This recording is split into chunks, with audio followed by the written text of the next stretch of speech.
Bienvenidos a la 10ª parte del curso de Psicología Holokinética. En esta parte vamos a hacer un alto para hacer un repaso de lo que hemos visto a manera integrativa,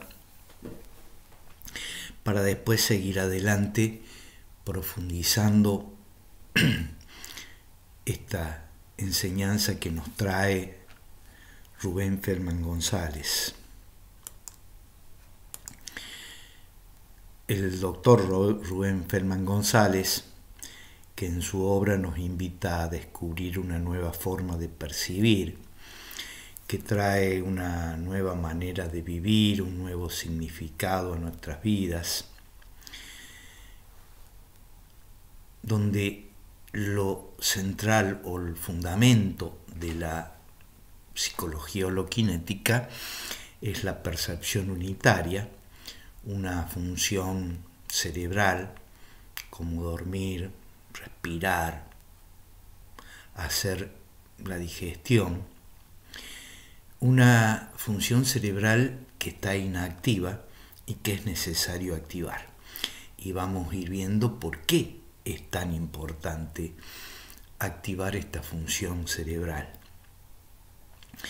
La percepción unitaria es la única posibilidad de llegar a una comprensión de la realidad sin interferencia de la memoria, porque establecemos contacto con lo que es, con los sonidos que se producen en nuestro cerebro. Al mismo tiempo se percibe todo el campo visual y el peso de nuestro cuerpo, sin expectativas, sin esfuerzos, y se suspende la palabra pensada y hablada. Percibir el campo visual no es mirar como estamos acostumbrados a enfocarnos en un objeto, sino se trata de ver y escuchar sin identificar algo. Observar la totalidad del campo visual sin intención de observar algo. Rubén Feldman González nos dice en su obra que somos un conjunto de memoria que emerge a la conciencia, y esto es una acción del cerebro, y esto es lo que vivimos, que le llamamos vida imaginaria, porque no vivimos una vida completa, una vida percibiendo lo que es, sino simplemente llega a la conciencia lo que tenemos en la conciencia, en la imaginación. Por eso le llamamos vida imaginaria. Esto significa que vemos más con la memoria que por la retina del ojo. Y con la memoria y el pensamiento inventamos una realidad que es lo que llamamos la vida imaginaria. Y lo que emerge a la conciencia son los momentos vividos en el pasado imaginariamente. En la observación pacífica de la percepción unitaria, uno va viendo todo ese mundo de pensamientos e imágenes que creemos que es la vida, y se va constatando de que lo que vivimos es una vida imaginaria. O sea, lo que vivimos fuera de la percepción unitaria es una vida imaginaria. La única manera de vivir una vida no imaginaria es la percepción unitaria. Que no es que en percepción unitaria no se produzcan imágenes, pero esas imágenes no son la vida entera. Y se dice que la única manera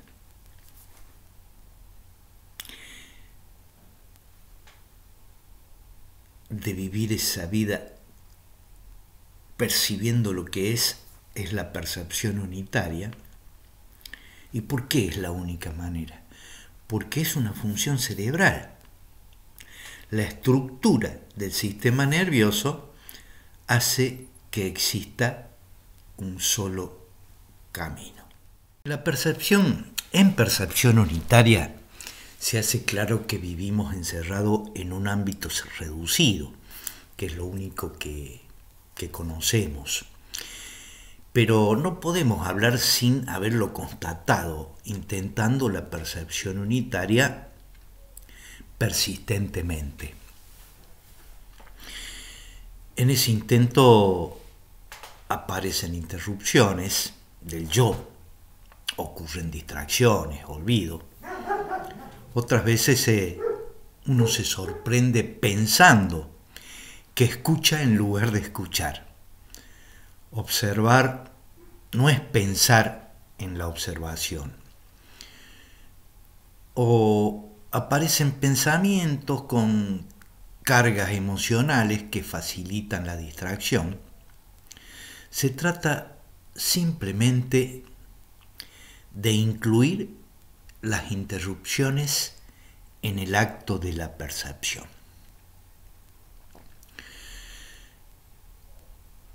Con cada palabra que decimos o pensamos, se activan ideas, imágenes, emociones y reacciones viscerales. Todo este proceso funciona como una unidad y se llama proceso MTA.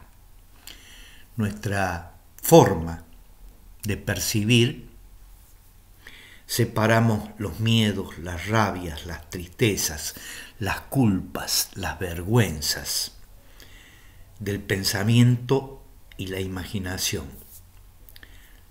Separamos todas esas emociones del pensamiento y la imaginación, y es un proceso unitario. La percepción unitaria nos muestra que pensar y sentir son la misma cosa.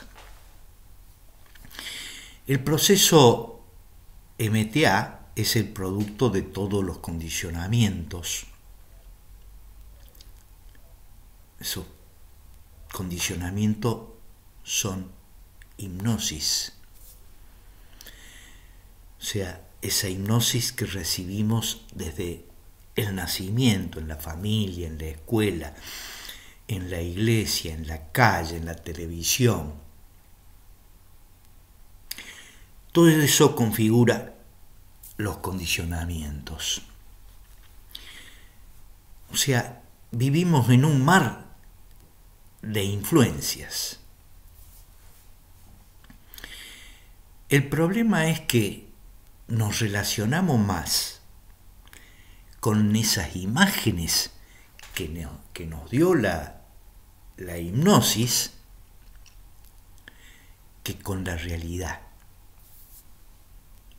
La hipnosis en la sociedad en que vivimos se transmite por hipnosis mutua y de esta forma, de esta manera, el condicionamiento se protege a sí mismo. Las siglas MTA significa la M de mnemónico, memoria, eidético, palabra del griego que significa idea, ídolo, ideología, imagen. La palabra T de tímico, del griego timos, que significa emoción, afecto, y la palabra de autonómico, que se refiere al sistema nervioso autónomo, que son todas las reacciones viscerales. Con la localización del virus de la rabia, realizado por Papes, y la cirugía experimental de Kluber-Bucy y los estudios de la epilepsia, se pudo demostrar la unidad entre la memoria, la idea, la imaginación, los miedos, el odio y toda la actividad visceral. Todo en un proceso unitario. Como producto de ese proceso meta en que vivimos encerrados, aparece el yo. Un conjunto de recuerdos que percibimos como unido, de dar permanencia al proceso meta, porque es un conjunto de imágenes con las que nos identificamos. No existe un centro neurológico que le dé sustento físico al yo.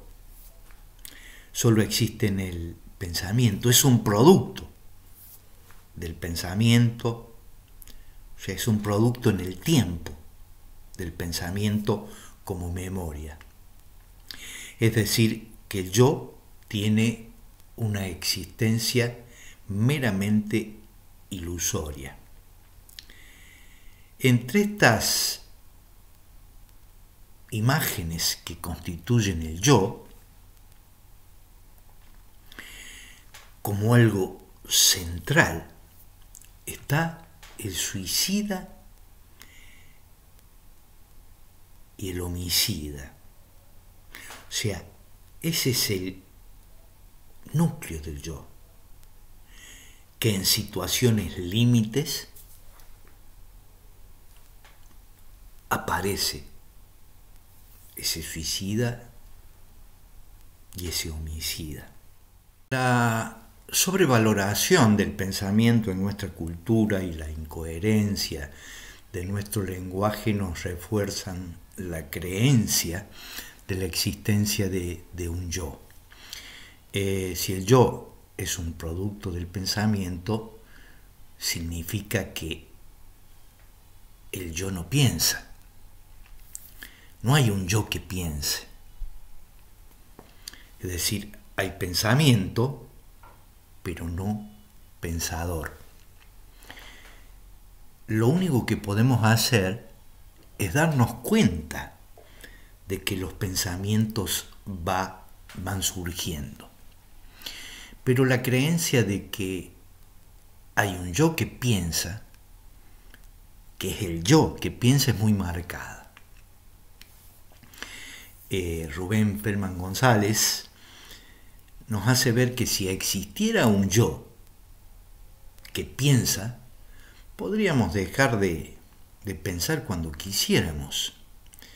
Sin embargo, en el cerebro se producen esos movimientos electroquímicos que son los pensamientos, como las glándulas salivales segregan saliva. No están sometidos al control del yo. En percepción unitaria, cuando aparece un pensamiento lo observamos, escuchando todo el sonido, viendo todo el campo visual, percibiendo nuestro peso. Entonces, observamos ese pensamiento como si fuera un sonido más. Esto significa que observamos el movimiento que ocurre en la conciencia. No observamos meramente el contenido de ese pensamiento, de esos pensamientos. Aparecen también miedos, rabias, como pensamientos perturbadores que nos distraen o dificultan el intento de la percepción unitaria. Pero se trata de ir observando estos miedos, estas rabias en percepción unitaria, y va cesando el pensamiento y la emoción. Si eso no ocurre, se vuelve al intento, a percibir el peso en los pies, en los apoyos, en los hombros, al mismo tiempo, y al mismo tiempo se va escuchando todo el sonido, y al mismo tiempo que sentimos el peso y escuchamos todo el sonido, vamos viendo todo el campo visual. Las luces, las formas, los colores, los movimientos.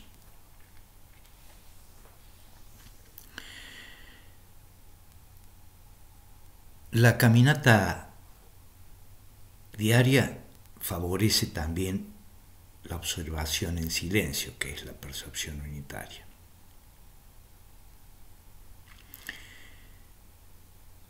Al menos al principio se debe intentar la percepción unitaria cuando uno está tranquilo, sin una carga emocional que lo haga más difícil, como dijo Krishnamurti: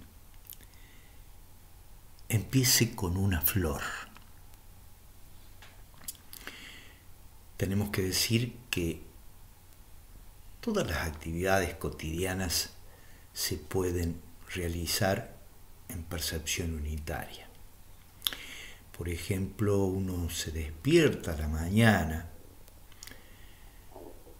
puede intentar la percepción unitaria mientras que se higieniza, se desayuna, o sea, todas las actividades que hacemos podemos hacerlas en percepción unitaria. Y si alguna actividad nos interrumpe el intento, simplemente cuando dejamos esa actividad, seguimos con el intento de la percepción unitaria. Por eso decimos que la percepción unitaria es el fundamento de toda acción. Rubén Feldman González nos dice que antes de que uno pueda estar en paz y en el contento por nada que trae la percepción unitaria, tiene que verse todo ese descontento personal, los miedos, las rabias, las envidias, las tristezas, etc. Y para que esto ocurra, uno tiene que darse tiempo para el silencio. La percepción unitaria trae una gran paz, con alegría y energía. Cambia la relación con los otros seres humanos. Rubén nos dice que es la única forma posible de establecer contacto entre los seres humanos, y que ese contacto es la verdadera comunión, Por ejemplo, si una persona tiene un incidente con otra, la relación queda condicionada por la emoción que surge en dicho incidente. En la vida relacional hay una secuencia de hechos, de ideas y de emociones que condicionan esa relación. En percepción unitaria se vive en el contento por nada, y el encuentro con el otro es sin prejuicios. No se vive una relación a través de la memoria y las imágenes que en el cerebro se está haciendo el otro. El amor no existe en las condiciones de encierro, en el proceso meta, en que está el cerebro humano. Es decir,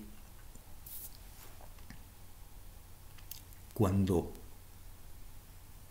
yo tengo una idea, una imagen del otro, el otro yo, tiene una imagen e idea sobre mí, la relación se establece entre imágenes que vienen de la memoria, el pensamiento. Hay momentos en el intento de la percepción unitaria que surgen expectativas de estar en paz, de vivenciar la paz. Las expectativas interrumpen el intento. O aparece el observador preguntándose, ¿lo estaré haciendo bien? También ocurre que uno olvida que la percepción unitaria es una función cerebral y hace un esfuerzo por lograrla, empujando la mente para que llegue la paz, para que llegue a la paz. Pero uno se va dando cuenta que el deseo de paz no trae paz y que no es una técnica o un proceso, sino una contingencia. Puede ocurrir o no. Por eso es importante decir lo que la percepción unitaria no es. Por ejemplo, para ver o escuchar no se necesita ninguna técnica, ningún método. No hay una serie de pasos para cumplir. Tampoco es una filosofía o una forma de ver las cosas. No es percepción sensorial, porque en la percepción sensorial se mete la memoria y hay interpretación. Ni tampoco es percepción extrasensorial. La meditación no es percepción unitaria. No hay que adoptar una postura determinada, ni concentrarse en la respiración, ni mirar la llama de una vela o escuchar una música que induce un estado mental. La meditación, todo esto proviene desde el pensamiento y no va más allá del pensamiento. El uso de mantras, oraciones, rito, tampoco es percepción unitaria. Pensar en la percepción unitaria o compararla con otras realidades conocidas, tampoco es percepción unitaria.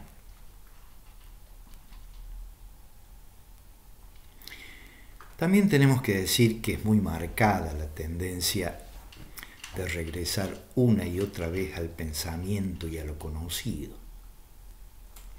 Si miramos alrededor, todo lo construido y la vida se desarrolla en el pensamiento y en la imaginación.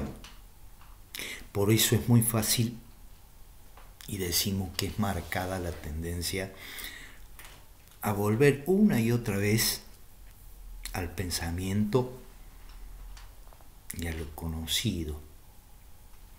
Hay resistencias en vivir en percepción unitaria, a vivir en percepción unitaria. Aun cuando la paz y el gozo que ésta nos trae son innegables, aún así es muy recurrente que volvamos al pensamiento y al conocido. O sea, vivimos una vida imaginaria que por resultarnos familiar le rendimos culto. Parece que preferimos vivir con el sufrimiento. Rubén Fermán González nos dice: el que rechace la paz es porque no la conoce. Pero si somos persistentes, la misma percepción unitaria trae más percepción unitaria. Bueno, decimos que la mente es más que pensamiento, también es percepción unitaria, y uno de los aportes importantes de la psicología holokinética es que el cerebro funciona de tres maneras. Vamos a repasar esta parte. El ámbito C, que es lo que venimos hablando: memoria, pensamiento, símbolos. El proceso meta es todo lo que conocemos, la vida conocida del pasado, transmitida de generación en generación, que nos trae la tragedia que vive la humanidad por la división entre ricos y pobres, la división entre naciones, las religiones organizadas, las 34 psicologías, las ideologías y las filosofías. El ámbito C, que es necesario para operar en el ambiente, el pensamiento funcional, del que hemos hablado, para producir alimentos, para construir viviendas y acciones necesarias para la supervivencia. Es útil parte del tiempo, pero un sufrimiento inútil la mayor parte del tiempo. Parte de la inteligencia de la percepción unitaria es poder distinguir entre el pensamiento funcional y el no funcional, es decir, pensar solo cuando es necesario. Después tenemos el ámbito B, que es la percepción unitaria, y consiste en percibir todo lo perceptible al mismo tiempo, con la mente en silencio.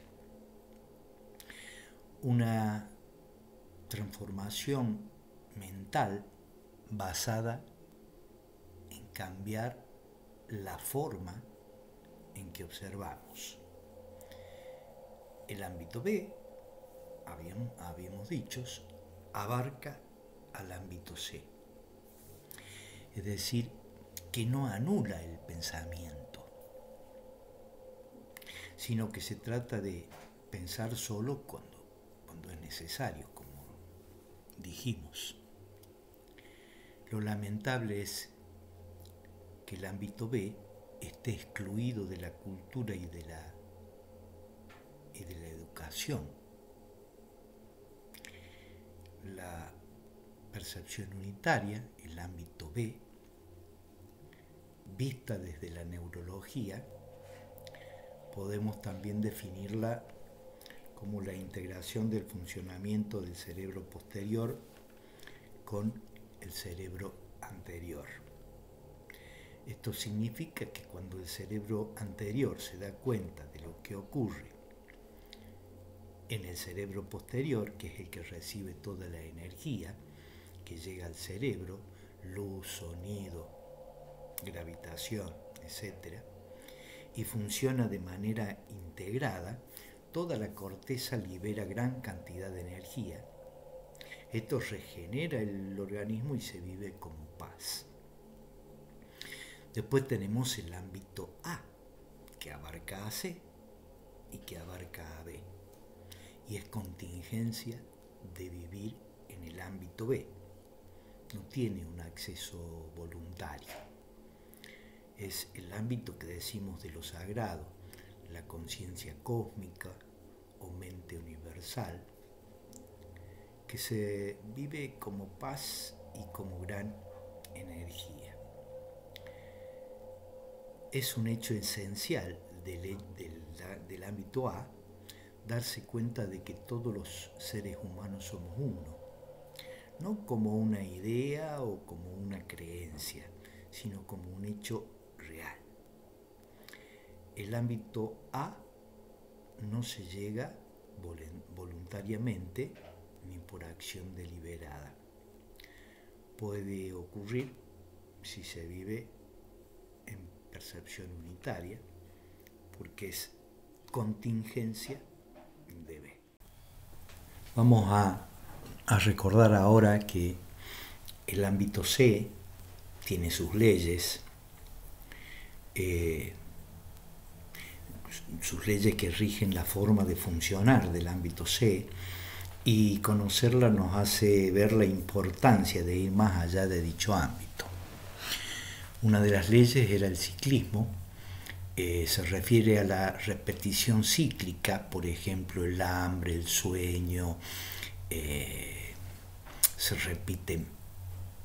hambre se repite varias veces por día, lo mismo que la sed, el sueño, los pensamientos obsesivos.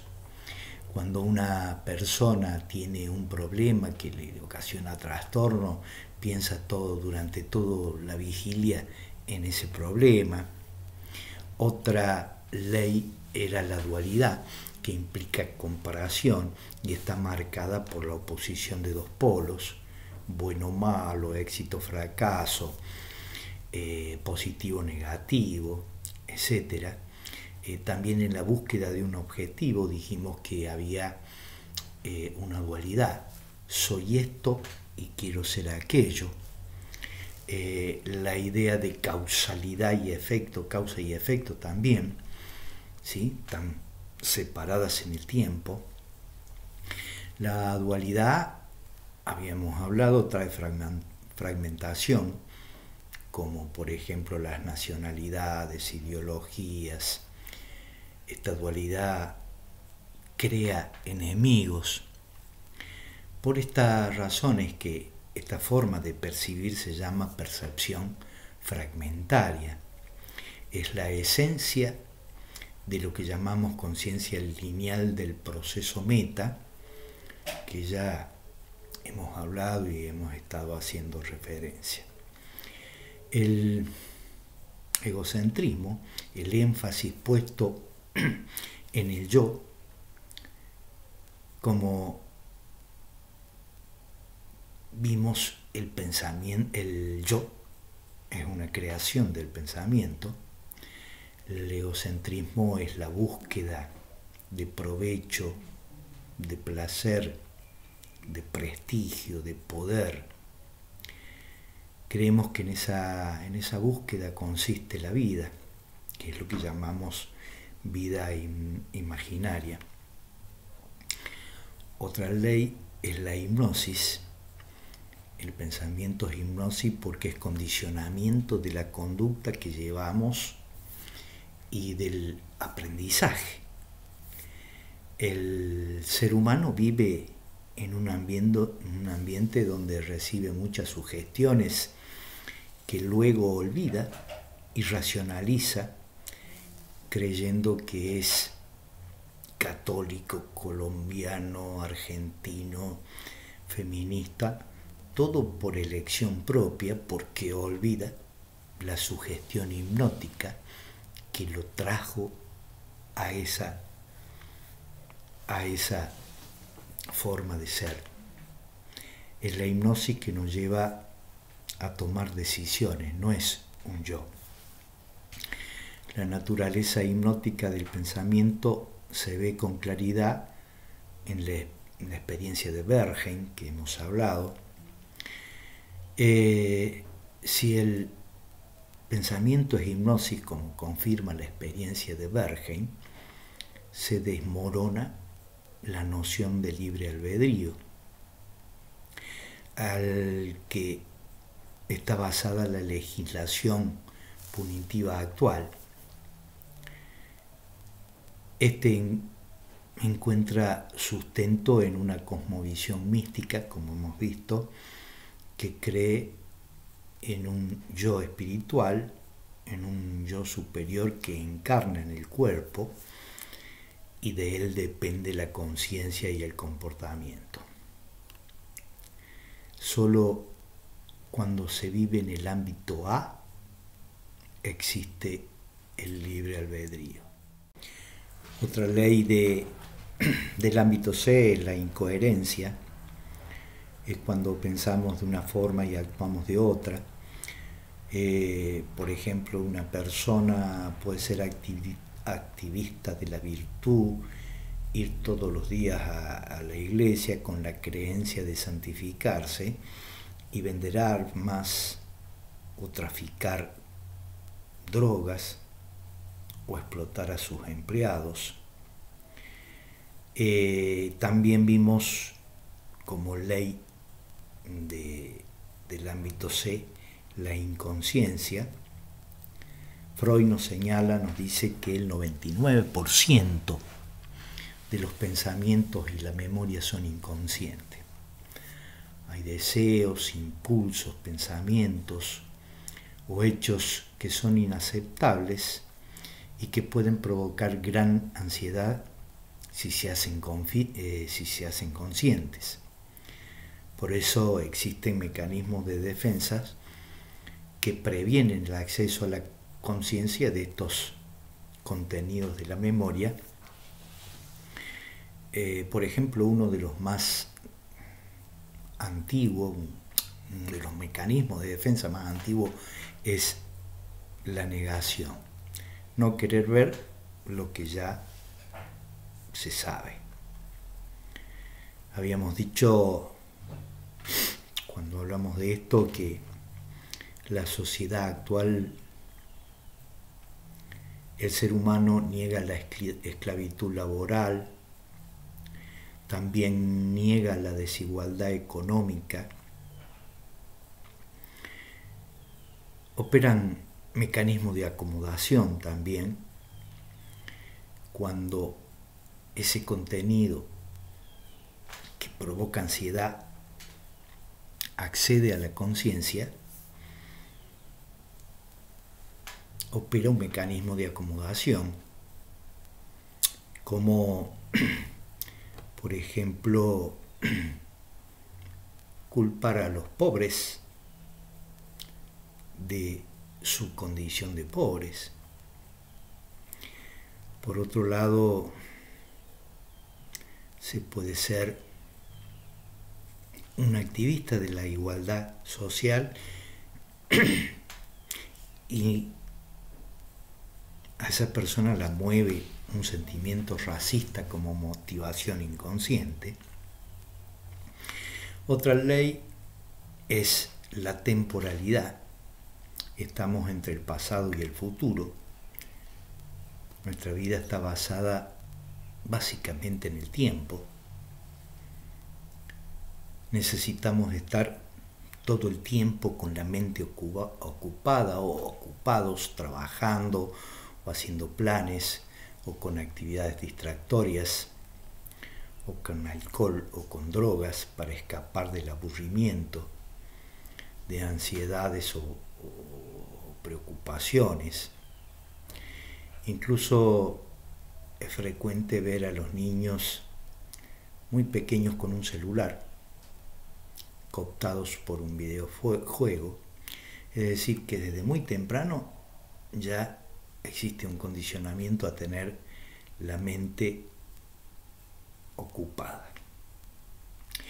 También hemos dicho que la hipnosis se ve en la ley de la inconsciencia, porque el sujeto olvida la sugestión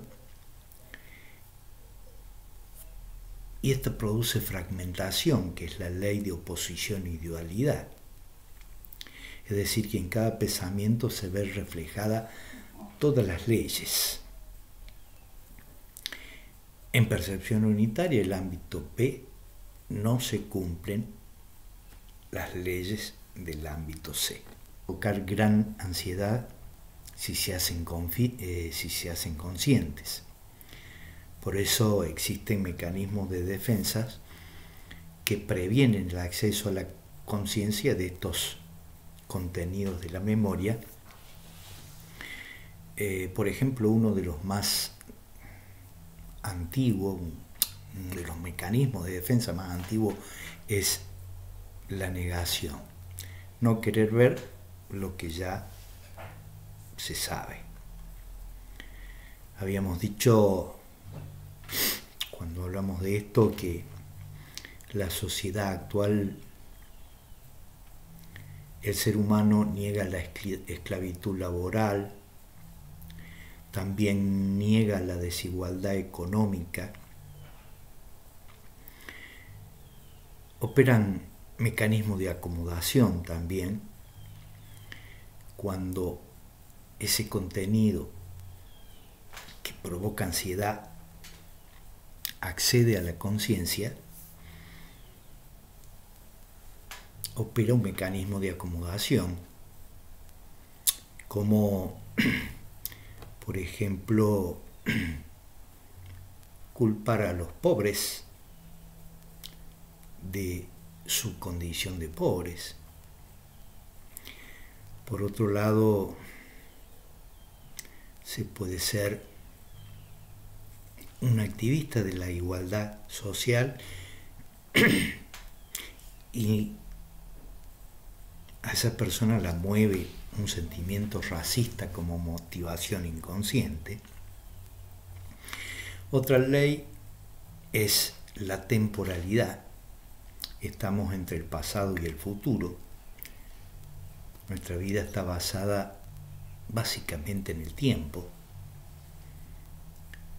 Necesitamos estar todo el tiempo con la mente ocupada o ocupados trabajando o haciendo planes o con actividades distractorias o con alcohol o con drogas para escapar del aburrimiento, de ansiedades o preocupaciones. Incluso es frecuente ver a los niños muy pequeños con un celular, cooptados por un videojuego. Es decir, que desde muy temprano ya existe un condicionamiento a tener la mente ocupada. También hemos dicho que la hipnosis se ve en la ley de la inconsciencia, porque el sujeto olvida la sugestión y esto produce fragmentación, que es la ley de oposición y dualidad. Es decir, que en cada pensamiento se ve reflejada todas las leyes. En percepción unitaria, el ámbito P, no se cumplen las leyes del ámbito C. Por último, vamos a recordar que la fragmentación de percibir comienza con la oposición del observador y el observado. Esto se llama conflicto horizontal. El observador se siente separado de lo observado. Allí comienza la separación entre tú y yo interno, externo, la oposición de opiniones, y continúa con la separación de nacionalidades que nos lleva a la guerra y el conflicto permanente entre los seres humanos. A separarse del observado, el observador trae esta distorsión de la realidad y nos lleva a la confusión en que vivimos actualmente. En percepción unitaria, el observador no se separa del observado, el observador es lo observado. Así es como llegamos y vamos a dejar aquí pendiente para seguir este repaso, esta integración de todo lo que hemos visto en la parte 11 y para después seguir profundizando en estos temas. Entonces, dejamos aquí. Gracias.